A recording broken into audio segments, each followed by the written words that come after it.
अस्सलाम वालेकुम जी। की हाल चाल है सारे भाई? ठीक हो, राजी हो? मैं ਤੁਹਾਡਾ ਆਪਣਾ ਵੀਰ ਨਈਮ ਨੱਦ।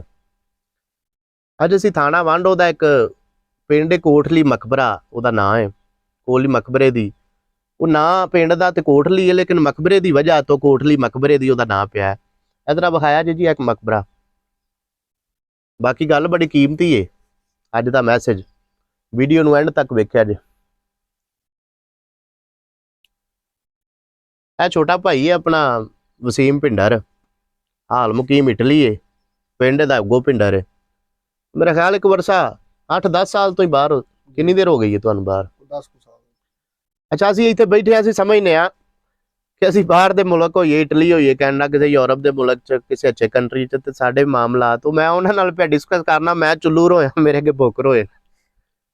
ਬਾਹਰ ਅੱਲਾ ਭਿੰਡਰ ਸਾਹਿਬ दुनियादारी है, कभी खुशी कभी गम में मामलात ने। मैं एक मैसेज बड़ा कीमती है। ਉਹ ਵਕਤ ਦਾ ਬਾਦਸ਼ਾਹ ਸੀ ਤੇ ਉਹਦੇ ਹਾਲਾਤ ਮਾਮਲਾਤ ਮੁਆਸ਼ੀ ਤੌਰ ਤੇ ਉਹਦੀ ਸਲਤਨਤ ਦੇ ਨਾ ਬੜੇ ਡਿਸਟਰਬ ਸਨ, ਖਰਾਬ ਬੜੇ ਸਨ। ਉਹਨੇ ਨਾ ਉਹਦਾ ਵਜ਼ੀਰ ਜਿਹੜਾ ਸੀ ਨਾ, ਤੇ ਵਜ਼ਰਾ ਜਿੰਨੇ ਵੀ ਰੱਖੇ ਨਾ ਬਾਦਸ਼ਾਹ ਨੇ, ਉਹ ਅਕਲਮੰਦ ਰੱਖੇ ਨੇ। ਉਹਦੇ ਨਾਲ ਮਸ਼ਵਰਾ ਕੀਤਾ। ਉਹ ਵਜ਼ੀਰ ਵੀ ਸੀ ਤੇ ਨਾਲੇ ਉਹਦਾ ਉਸਤਾਦ ਵੀ ਸੀ ਉਸ ਬਾਦਸ਼ਾਹ ਦਾ।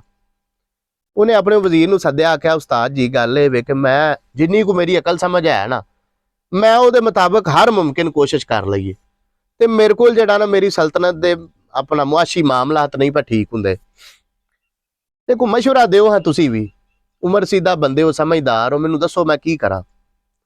उन्हें कहा जी मैं बादशाह सलामत जे गुस्सा ना करो तो तुहानू एक मिसाल के तौर से गल समझाने की कोशिश करना। उन्हें कहा कोई गल नहीं, जेड़ा भी तुहाडा अंदाज है तुसी मैनू गल सुनाओ।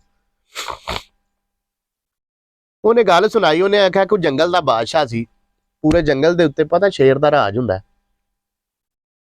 तो शेर जंगल का बादशाह सी ते ओहदे कोल एक दिन बांदरी आई ते ओनू बांदरी आके आंदी है भी बादशाह सलामत, मैनू कोई काम है बड़ा जरूरी ते मैं कोई अपना 10 दिन वास्ते या 15 दिन वास्ते दूर जाना चाहनी हाँ। ते मेरा कोई ऐसा अजीज अकारब नहीं, मेरा छोटा जिहा एक बच्चा है ते मैं चाहनी हाँ कि बच्चा मैं तुहाडी अपना जेरे निगरानी छड्ड के जावां कि तुसीं इहदी उन्ने दिन हिफाजत करो ते इहदा क्रेडिट इहदा सिला इह वे कि मैं उत्थों वापस आके सारी जिंदगी तुहाडी खिदमत करांगी।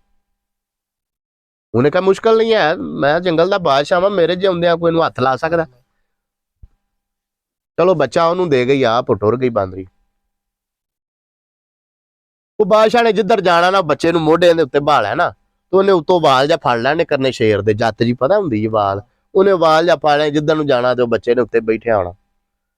चलो तो कुछ दिन लंघे ते एक दिन ना वो किसी जगह ते जा रहे हैं ते बच्चा कंड दे उत्ते बैठा है, खेडदा पिया बांदरी दा। ਤੇ ਉੱਤੋਂ ਇੱਕ ਚੀਲ ਆਈ ਹੈ ਜਾਂ ਕੋਈ ਇੱਲ ਆਈ ਹੈ, ਕੋਈ ਪਰਿੰਦਾ ਆਇਆ ਤੇ ਉਹਨੇ ਆ ਕੇ ਨਾ ਤੇ ਆਪਣੇ ਪੰਜੇ ਦੇ ਵਿੱਚ ਬੱਚੇ ਨੂੰ ਚੁੱਕਿਆ ਤੇ ਲੈ ਕੇ ਉਹਨੇ ਪ੍ਰਵਾਜ਼ ਕੀਤੀ ਤੇ ਅਸਮਾਨਾਂ ਦੇ ਵਿੱਚ। ਹੁਣ ਬਾਦਸ਼ਾਹ ਵੇਂਦਾ ਹੀ ਰਹਿ ਗਿਆ। ਉਹਨੇ ਆਖਿਆ ਵੀ ਹੁਣ ਮੈਂ ਕਿਵੇਂ, ਮੈਨੂੰ ਤੇ ਪਰ ਵੀ ਨਹੀਂ ਅੱਲਾ ਨੇ ਦਿੱਤੇ ਤੇ ਮੈਂ ਕਿਵੇਂ ਇਹਨੂੰ ਜਾ ਕੇ ਫੜ ਲਾਂ। ਤੇ ਬਾਂਦਰੀ ਆ ਕੇ ਮੇਰੀ ਸਪੁਰਦ ਕਰਕੇ ਗਈ ਹੈ ਤੇ ਉਹਨੇ ਤੇ ਆ ਕੇ ਮੇਰੇ ਨਾਲ ਨਾਰਾਜ਼ ਹੋਣਾ ਵੀ ਤੂੰ ਤੇ ਜ਼ਮੀਨ ਦਾ ਬਾਦਸ਼ਾਹ, ਤੂੰ ਤੇ ਜੰਗਲ ਦਾ ਬਾਦਸ਼ਾਹ ਤੇ ਤੂੰ ਮੇਰੇ ਬੱਚੇ ਦੀ ਹਿਫਾਜ਼ਤ ਨਹੀਂ ਕੀਤੀ। ਚਲੋ ਬੜਾ ਪਰੇਸ਼ਾਨ ਸੀ वो बांदरी। वापस आई, उन्हें आके उन्हें आख्या जी मेरा बादशाह सलामत बच्चा। बादशाह परेशान हो गया। उन्हें आख्या आ गल है ते आ बात है, इंज मैं ते वो जांदे हाँ, मैं बच्चा तेरा मेरी कंड दे उत्ते बैठा सी ते उत्तों कोई चील आई है या कोई इल आई है, कोई परिंदा आया ते उन्हें अपने पंजे च चुक के ते उतां दा उतां ही लै गया ते मैनूं हुण किहड़े कोई अल्लाह ने पर दित्ते ने, मैं उहनूं फड़ लैंदा जा। वो नाराज हो गई रोज़म। उन्हें आख्या गल इह वे कि तुसीं जंगल दे बादशाह हो ते मैं सारे मामला तुहाडे सपुर्द करके गई हाँ ते मेरे नाल तुसां की कीता, मेरा बच्चा तुहां अपना जाया गवा छड़िया। वो जो नाराज होई ना ते बादशाह ने आख्या, उन्हें आख्या तू अपनी जगह सही है, गलत नहीं तू, लेकिन गल पता की है, मैं जंगल का बादशाह, मैं आसमाना का बादशाह नहीं। वो जेड़ी चुक के लै गई है ना आसमाना के बादशाह की अपना मखलूक है, वो मेरी कंड ते हिफाजत दे नाल बैठा सी ते उत्तों ही पंजे च पा के तू तां लै गई। हुण मैनूं किहड़े अल्लाह ने पर दित्ते ने कि मैं उत्तों जाके उहनूं वापस लै आवां। लिहाजा मैं जंगल का बादशाह तो है वां ते आसमाना का बादशाह मैं नहीं, ओहदियां होर भी मखलूकां ने मेरे तो अलावा। इन्नी जो गल होई ना तो वजीरां दा बादशाह सलामत किसी हद तक गल की समझ आ गई होनी है तुहानूं। उन्हें कहा किसी हद तक तो आ गई है, लेकिन मैं चाहना कि तुसीं मैनूं उस्ताद जी खुल के गल समझाओ। उन्हें कहा खुल के गल इह वे कि तुहाडे कोल जिहड़े कोई हत्थ कंडे है सन, तुसां सारे वरत लै। तुहां हर मुमकिन कोशिश कीती है कि तुहाडे कोल मुआशी मामलात अपनी सल्तनत दे तदबीरां सारियां कीतियां ने ते नहीं ठीक होए। ਮੈਨੂੰ ਲੱਗਦਾ ਕਿ ਉਤਲਾ ਨਾਰਾਜ਼ ਹੈ। ਤੁਸੀਂ ਜ਼ਮੀਨ ਦੇ ਬਾਦਸ਼ਾਹ ਹੋ, ਉਤਲਾ ਬਾਦਸ਼ਾਹ ਤੁਹਾਡੇ ਨਾਲ ਨਾਰਾਜ਼ ਹੈ ਤੇ ਜ਼ਮੀਨ ਦੇ ਸਾਰੇ ਹੱਥ ਕੰਡੇ ਵਰਤ ਲੈ ਜੇ ਨਾ, ਸਾਰੀਆਂ ਤਦਬੀਰਾਂ ਕਰ ਲਈਆਂ, ਤੁਹਾਡੇ ਕੋਲ ਮਾਮਲਾਤ ਨਹੀਂ ਠੀਕ ਹੋਏ, ਹੁਣ ਉਸ ਬਾਦਸ਼ਾਹ ਦੇ ਅੱਗੇ ਤਰਲਾ ਕਰੋ। ਜੇ ਉਹ ਚਾਹੇ ਨਾ ਤੇ ਸਾਰੇ ਨਿਜ਼ਾਮ ਹੀ ਮਾਮਲਾਤ ਹੀ ਠੀਕ ਹੋ ਜਾਂਦੇ ਨੇ।